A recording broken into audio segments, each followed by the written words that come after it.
Aujourd'hui, l'État nous parle de supprimer nos chauffages préférés et surtout nos chauffages les plus romantiques, puisque l'État veut nous supprimer le chauffage au poêle à bois.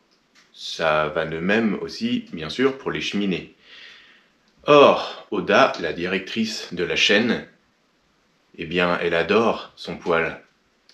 Elle adore son poêle et c'est sa télévision. Et d'ailleurs, Les Feux de l'amour, c'est son émission préférée. Oda est très triste de constater que l'État veut lui supprimer sa télévision. C'est scandaleux. On se demande quand même qu'est-ce qu'ils vont continuer encore à nous débiter comme conneries cette année, en 2025. Après notre liberté de rouler, ça va être notre liberté de nous chauffer. Et bientôt, ils vont certainement s'attaquer à notre liberté de manger tout simplement. En attendant, Oda continue à regarder sa télé et elle en va vraiment rien à cirer de ce que peut raconter l'État. Elle profite pendant qu'elle a le droit et pendant qu'elle ne se prend pas d'amende à regarder sa télévision. Et toi, Oda, qu'est-ce que t'en penses de toutes ces conneries? Bah oui.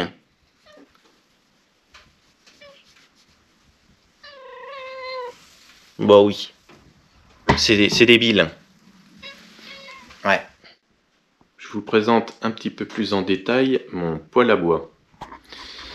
Ça fait une bonne dizaine d'années maintenant que je l'utilise. J'ai mis quelques semaines avant de me décider pour acheter ce poêle.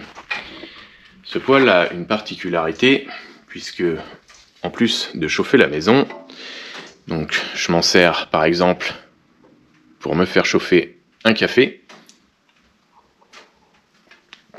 Bon, ça, vous me direz, c'est à peu près tous les poêles à bois. Là-haut, ça chauffe quand même très fort, donc on peut faire réchauffer des choses, on va dire, à basse température, parce que ça ne monte pas à 200 degrés.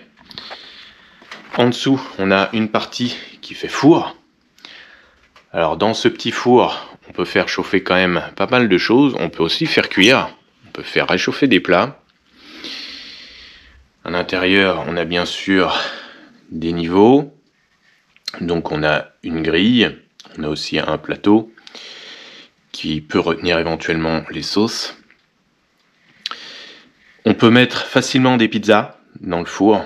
J'ai déjà fait cuire des pizzas, il n'y a pas de souci. On a un thermomètre gradué jusqu'à 300. En général, on tourne entre 150 et 250 degrés.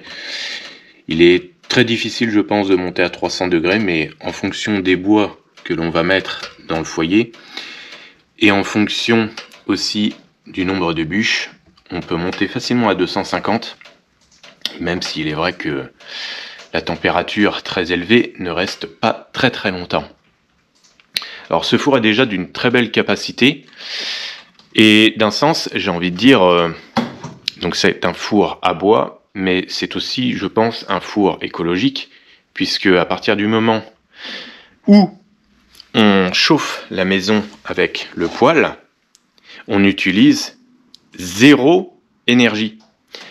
Alors l'État qui nous pond que les poêles à bois ça pollue et que les poêles à bois devraient être supprimés, ainsi que j'imagine les inserts, parce que les inserts c'est un tout petit peu moins performant normalement. Bon, il n'y a pas une grande différence, mais en principe les inserts chauffent un petit peu moins fort parce que l'air ne circule pas autour. Ce qui est ridicule, c'est que moi, j'habite à côté de Rouen, en Seine-Maritime. Je ne chauffe qu'avec ce poêle, ce qui revient à dire que si on me supprime mon poêle, si on interdit de chauffer avec ce poêle à bois, grosso modo, j'ai plus de chauffage. Après, bien sûr, j'ai des radiateurs électriques qui avaient été installés lors de la construction de la maison, mais d'une part, ça coûte tellement cher que je n'ai même pas les moyens de chauffer avec les radiateurs électriques, puisque ça coûte vraiment une fortune, c'est très énergivore, et en plus, ils sont alimentés avec quoi les radiateurs électriques? Des éoliennes, d'accord? des panneaux solaires, d'accord, de l'énergie nucléaire, ok, et puis peut-être lors des pics en hiver, bien tout simplement des centrales au charbon, puisque si on n'a pas assez de jus, on va aller acheter de l'électricité en Allemagne, bien sûr. Donc entre se chauffer au charbon et se chauffer au bois, c'est quoi le pire? Parce qu'apparemment le charbon c'est une catastrophe. Sachant que nous, bon, certes, peut-être que ça dégage un petit peu de fumée, un peu de pollution, mais au moins, du bois qui brûle, déjà c'est naturel.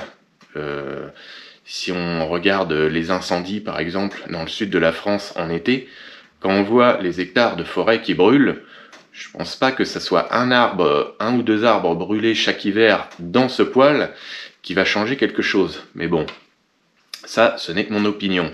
Et que dire des voitures électriques qui prennent feu et qui explosent dans les maisons et qui crament des baraques entières. Et que dire aussi des porte-containers, des fois, qui crament avec 4000 voitures dessus, à cause d'une voiture électrique qui a pris feu. Non, là, faut arrêter les conneries. On s'attaque à notre liberté de rouler, ensuite notre liberté de nous chauffer.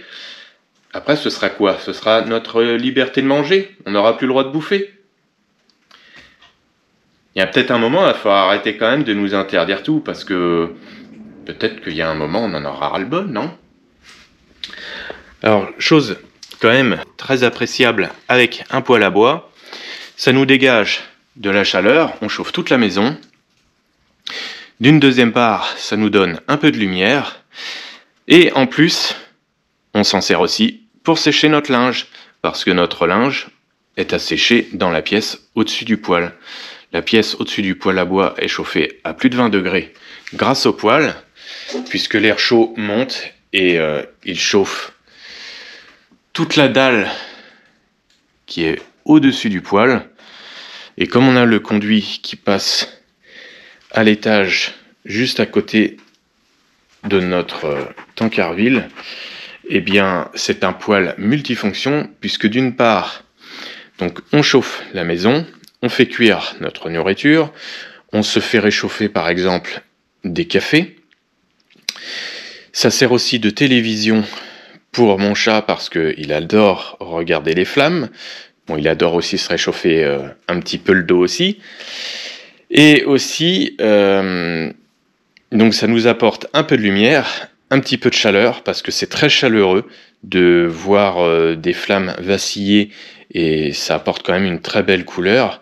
Même les lumières éteintes de la maison, ça apporte un peu de lumière. Bref, que demander de plus? Ça nous est tellement utile, tellement pratique, et surtout tellement économique. Nous le supprimer, ce serait un petit peu comme nous couper un bras. Petite précision, j'habite une région où on a souvent des coupures d'électricité. Parfois, elles durent quelques minutes, c'est parfois aussi quelques heures. À peu près tous les ans, on a une coupure d'électricité qui dure plusieurs heures. Il nous est arrivé plusieurs fois d'avoir des coupures d'électricité assez longues. Je crois que la dernière, elle avait duré environ 10 heures. Je ne me souviens plus vraiment.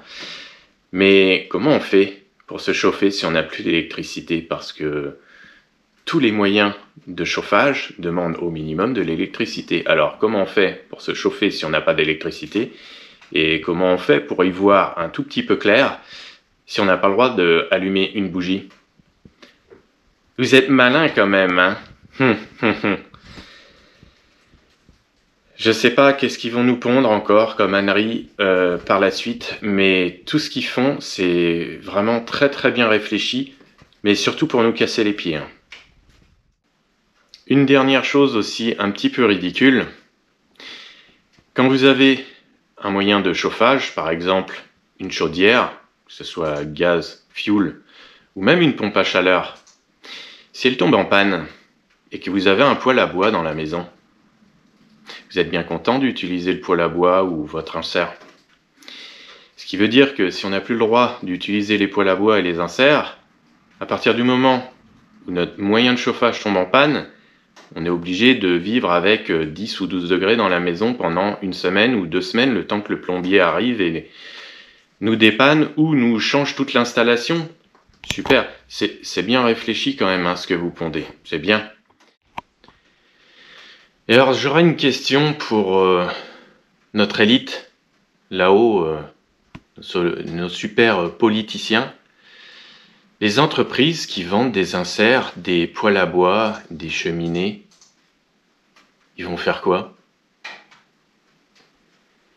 Et nos braves bûcherons qui nous vendent du bois de chauffage, ils vont faire quoi? Et les ramoneurs, tous ces gens qui passent avec des fourgonnettes pour faire du démarchage à domicile et nous ramoner nos conduits, ils vont faire quoi? Chaumistes?